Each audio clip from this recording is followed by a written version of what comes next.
Tras el bombardeo de la base naval de Pearl Harbor, el presidente Roosevelt ordenó el ingreso de 120.000 ciudadanos japoneses en campos de internamiento para evitar supuestos actos de espionaje. Tras casi 4 años de encierro fueron liberados e indemnizados con $25. En la fría mañana del 7 de diciembre de 1941, la Armada Imperial del Japón atacó la base naval que Estados Unidos tenía en Pearl Harbor, lo que provocó la entrada de este país de lleno en la Segunda Guerra Mundial, un conflicto del que se había mantenido al margen hasta aquel momento, tanto en el Pacífico como en Europa. Tras el ataque, todo lo relacionado con Japón impactó profundamente a la sociedad estadounidense. Ante el temor a que una especie de quinta columna pudiera actuar en el corazón de Estados Unidos o, simplemente, por cuestiones raciales, todos los ciudadanos norteamericanos de origen japonés fueron arrestados y deportados a campos de internamiento a lo largo de toda la geografía occidental de Estados Unidos entre los años 1942 y 1948. Seguridad Nacional. El 8 de diciembre de 1941, el día después del ataque, y coincidiendo con la declaración de hostilidades pronunciada por el entonces presidente Franklin Delano Roosevelt,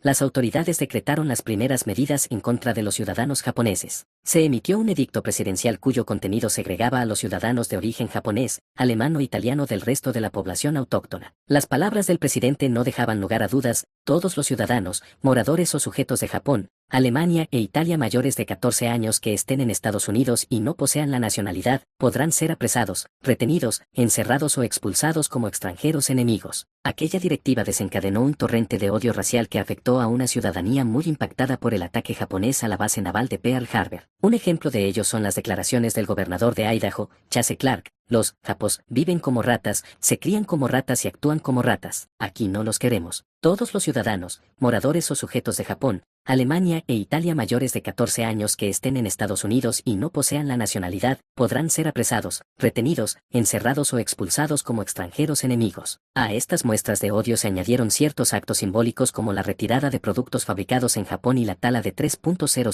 cerezos Sakura que los ciudadanos de Tokio habían donado a la ciudad de Washington en 1912. Todas estas medidas xenófobas entraron en vigor a inicios de 1942 en California, Arizona, Oregón, Washington Oeste y Alaska. Así pues, miembros de la Policía Federal y del Ejército estadounidense obligaron a todos los ciudadanos japoneses, hombres, mujeres y niños, a registrarse siguiendo unos cánones raciales de segregación. Durante los primeros días se contabilizaron 91.858 nombres hasta llegar a ser más de 110.000 pasado un tiempo. A pesar de que la 14ª enmienda de la Constitución prohíbe el trato discriminatorio por motivos de raza o procedencia, en aquel momento las autoridades se saltaron esa norma alegando razones de seguridad nacional. La Orden 9066. El 12 de febrero de 1942, el gobierno de Estados Unidos aprobó la Orden 9066, según la cual todos los inmigrantes japoneses y la primera generación de estos nacidos en Norteamérica serían deportados a unos campos de internamiento que se dividirían en 3 categorías: campos de reunión bajo responsabilidad del ejército estadounidense, donde se agruparía a los prisioneros de manera provisional para a continuación ser trasladados a otro destino; campos de reubicación bajo el control de la Autoridad de Reubicación de Guerra, donde vivirían los deportados, y centros de detención bajo la dirección del Servicio de Inmigración en los que recluiría a los japoneses no nacionalizados, incluyendo también algunos alemanes e italianos. Sorprendentemente, esta orden solo afectó a los residentes de California, Arizona, Oregón, Washington Oeste y Alaska,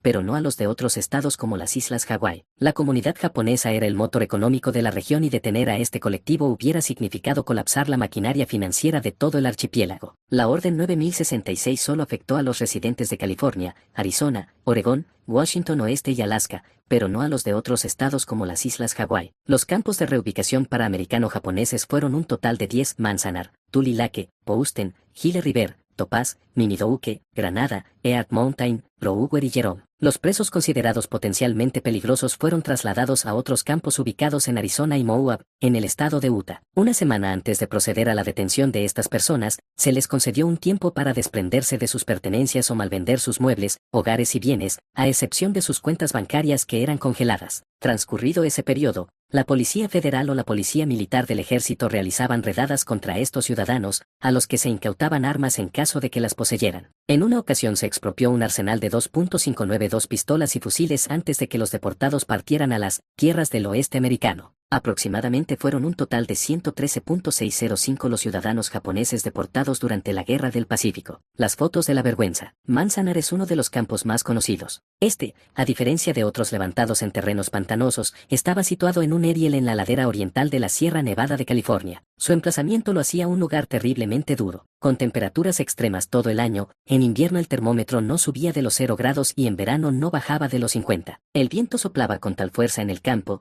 que los internos solían levantarse por la mañana cubiertos de la cabeza a los pies de una fina capa de polvo. La mitad de la población allí recluida eran mujeres, un cuarto estaba formada por niños en edad escolar, y también había bebés y ancianos que apenas podían valerse por sí mismos. A las familias de 4 miembros se le permitía vivir en un espacio de 61x76m, y dormían en catres de acero del ejército sobre sacos de paja. Aunque los internos disponían de electricidad, lavanderías y salones para el culto religioso, las duchas y los aseos eran de uso común. Los internos dormían en catres de acero del ejército sobre sacos de paja. Aunque disponían de electricidad, lavanderías y salones para el culto religioso, las duchas y los aseos eran de uso común. Jin Wakatsuki Houston, una mujer que vivió en el campo de Manzanar cuando era niña, cuenta que los internos con cualificación profesional encontraron trabajo en los campos, aunque lo hacían por una fracción mínima del salario que ganaba un civil blanco empleado por la WRA, la Agencia de Reubicación de Guerra. Los internos tenían permiso para trabajar fuera del campo, sobre todo como mano de obra agrícola. Algunos de ellos lo hacían bajo vigilancia armada,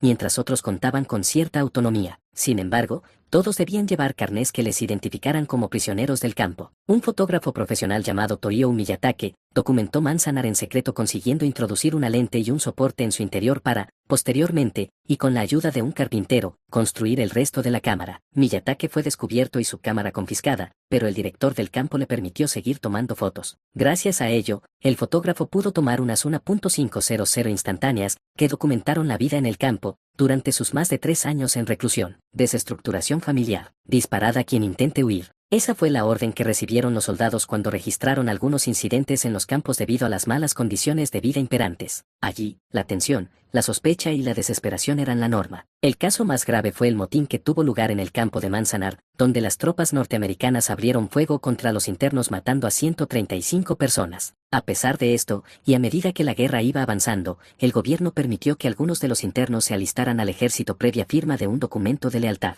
En el campo de Manzanar se alistaron 174 hombres. El incidente más grave ocurrido en un campo fue el motín que tuvo lugar en Manzanar, donde las tropas norteamericanas abrieron fuego contra los internos matando a 135 personas. Al final de la Segunda Guerra Mundial, el 2 de septiembre de 1945, cuando los internos fueron liberados, tan solo quedaban familias rotas, algunas de ellas para siempre, y la ruina económica debido a la pérdida de numerosos negocios y de tierras. Ese fue el precio que tuvieron que pagar estas personas por sus 3 años de encierro. Como compensación por las pérdidas, las autoridades tan solo entregaron a los reclusos $25 y un billete de tren. Muchos no pudieron retomar su vida anterior, sin medios para subsistir y sin empleo. Tuvieron que alojarse en refugios, albergues o viviendas de protección oficial en ciudades alejadas de su hogar, donde continuaron enfrentándose a actitudes racistas durante años. Hasta 1988, con la presidencia de Ronald Reagan, la Casa Blanca no emitiría un comunicado oficial de disculpa a los estadounidenses de origen japonés. A la luz de lo sucedido en la década de 1940, algunas personalidades como George Takei, actor de origen japonés que encarnó al Teniente Zulu en la mítica serie de ciencia ficción de los años 60 Star Trek, o el propio Museo Nacional Japonés Americano denunciaron a través de un comunicado de prensa la situación actual de muchas familias en la frontera con México, separadas a la fuerza en una actuación que recuerda demasiado a lo que ocurrió en Estados Unidos hace decenas de años.